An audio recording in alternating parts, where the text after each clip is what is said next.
Écoute-moi bien, je pense que 2023 est peut-être ta dernière chance de te créer enfin ta future richesse. Maintenant, deux choix s'offrent à toi. Soit tu quittes cette vidéo et tu rates peut-être l'occasion de transformer cette période d'incertitude en opportunité, ou soit tu me laisses 10 minutes pour te parler des 5 étapes à absolument connaître pour profiter réellement de cette occasion qui n'arrive qu'une fois tous les 7 à 10 ans. Et trêve de blabla, passons directement dans le vif du sujet avec la première étape, c'est qu'il faut savoir qu'on est actuellement en récession. Techniquement, et même si on n'en parle pas dans les médias, eh ben on est en récession. Et pourquoi? Tout simplement parce que les États-Unis, qui est le baromètre numéro 1 sur lequel repose quasiment toute l'économie mondiale, connaître 2 trimestres négatifs. Et ça, c'était déjà l'été dernier. Pourtant, les gouvernements n'en parlent pas. Jérôme Powell, qui est le président de la Fed, c'est-à-dire la Réserve fédérale des États-Unis, a tout simplement banni ce mot de son vocabulaire. Pourquoi? Parce que tout simplement, je pense qu'il n'a pas envie de ralentir encore plus l'économie qu'elle ne l'est actuellement, parce qu'il y a une chute de la consommation, les prix flambent, que ce soit le pétrole, l'électricité, le gaz. Et deux, ils ne veulent pas que tu le saches. Pourquoi? Pour ne pas que tu en profites. Donc, ils cachent au peuple que techniquement, on est en récession, alors qu'on est clairement dedans. Maintenant, on va se le dire, on est plus intelligent que cela et on va faire en sorte d'en profiter et d'en faire un avantage et de prendre les bonnes décisions. Mais faisons un rapide état des lieux. Nous, consommateurs ou investisseurs, on le ressent sur notre pouvoir d'achat avec la hausse du pétrole, l'électricité, le gaz et le chômage qui augmente dans certains pays, sans parler de nos investissements qui fondent au soleil. Car les investisseurs revendent tout simplement leurs actifs pour avoir de la liquidité au cas où si cette crise, qui n'est pas une crise mais une récession, donc beaucoup plus profonde et beaucoup plus longue, dure dans le temps. Et la deuxième étape maintenant qu'on a vu et qu'on a établi ce qu'était une récession, et avant d'aborder comment en profiter pleinement, posons-nous la bonne question. Combien de temps clairement dure-t-elle? Eh bien selon les statistiques, et si on prend les 10 derniers cycles économiques depuis 1950, la récession dure en moyenne 11 mois. On est plus souvent entre 8 et 18 mois, mais là chaque cycle est différent. Et à mon avis, on n'est pas encore sorti de cette récession parce que tous les indicateurs, tous les signes montrent qu'on est encore dedans et pleinement dedans et qu'elle peut durer encore plus longtemps. Et j'ai envie de te dire tant mieux pour nous, car on pourra en profiter tout simplement plus longtemps. Donc logiquement, avec un début de récession qui a commencé ici aux États-Unis en juillet 2022,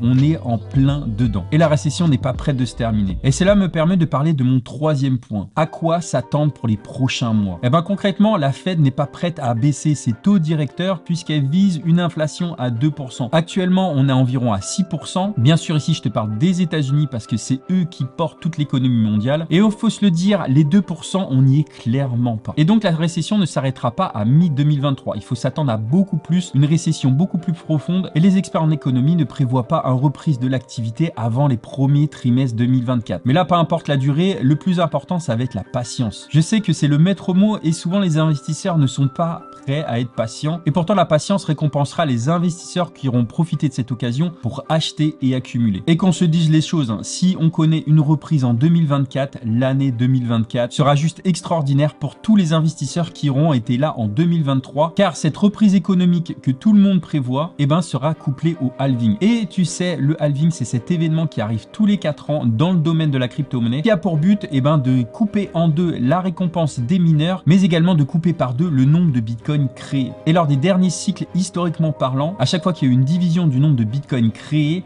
eh ben ça a fait exploser sa valeur. Et cette période-là, tu la connais, ça s'appelle le bull run. Et le halving est prévu d'arriver mi-2024. Et souvent, quelques mois après cet événement-là, eh ben c'est là qu'on connaît ce fameux bull run dans le domaine des crypto-monnaies, lié au halving, donc lié au bitcoin. Mais si le bitcoin pump, eh ben souvent les altcoins, les autres crypto-monnaies connaissent la même ascension. Et donc si une reprise économique arrive, ce qui semble être le cas en 2024, et elle est couplée au halving du bitcoin, eh ben on peut s'attendre à une montée, que ce soit des actifs dans le secteur de la bourse et également dans le secteur de la crypto-monnaie. Et cela m'amène à ma quatrième étape qui dit 2024 dit 2023. Et 2023, je t'en ai déjà parlé, ça va être clairement l'année où j'investirai le plus pour profiter de cette opportunité là où tout le monde a peur, là où les actifs sont soldés, que ce soit la bourse, la crypto, que ce soit les montres de luxe. Et je t'en parle régulièrement sur mes vidéos. Mais le problème souvent, c'est pas dans le choix. Parce que le choix, on en a plein et on va en parler juste après. Donc c'est pas une histoire de choix, c'est pas une histoire de manière, mais une histoire de mise en action. Car ici, il y a deux écoles. La première, c'est que soit tu sais qu'on est en récession, tu hésites et tu vas à tâtons avant d'investir. Et là, pas de souci, je suis passé par là moi également. Et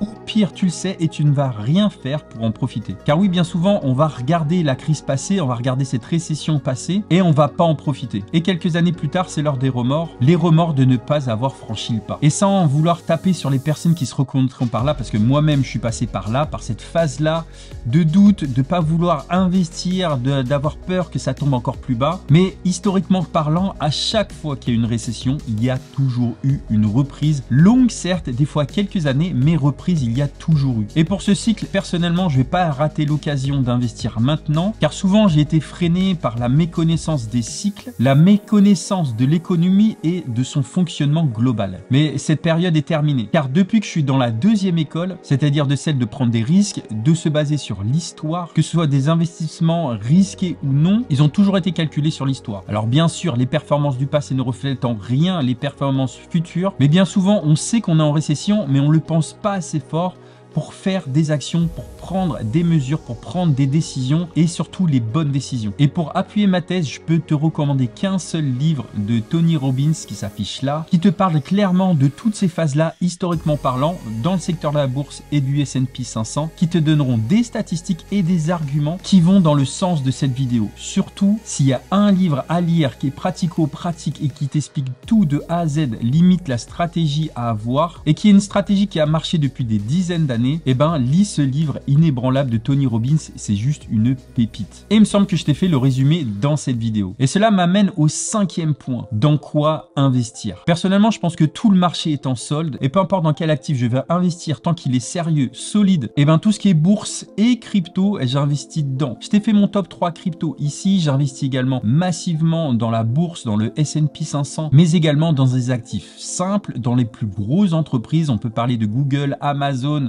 Microsoft, Nvidia qui sont liés à l'intelligence artificielle. J'ai fait une vidéo juste là. Mais idem pour le marché de la crypto qui est clairement en bain de sang depuis novembre 2021. Donc des opportunités d'achat dans tous les secteurs, il y a. Même le secteur du luxe, comme les montres de collection, elles ont également connu une forte baisse. Donc j'ai envie de te dire, sans conseil en finance, je te partage ici simplement mon avis. Je suis juste un mec lambda qui s'est créé sa liberté financière, mais que peu importe l'actif, le projet dans lequel tu vas investir, tant qu'il est solide, sérieux et que tu as fait des recherches dessus, surtout n'investis pas dans quelque chose que tu ne comprends pas, dans un projet où tu n'as pas fait assez de recherches. Tant qu'il est sérieux et solide, j'investis. Maintenant que je t'ai évoqué ces différentes étapes, à toi de te poser la question, est-ce que tu veux faire partie des spectateurs ou est-ce que tu veux faire partie des acteurs qui profiteront de 2023 pour récolter en 2024 ou dans quelques années? Pose-toi la question et rendez-vous en 2024. Quoi qu'il en soit, n'oublie pas de liker, de t'abonner si ce genre de vidéo qui allie mindset, investissement, finance te plaît. Fais-moi un petit retour en commentaire, ça fait toujours plaisir. Et en attendant, je te renvoie à cette vidéo qui est liée à la vidéo que tu viens de voir et qui est également ultra importante. Allez, ciao!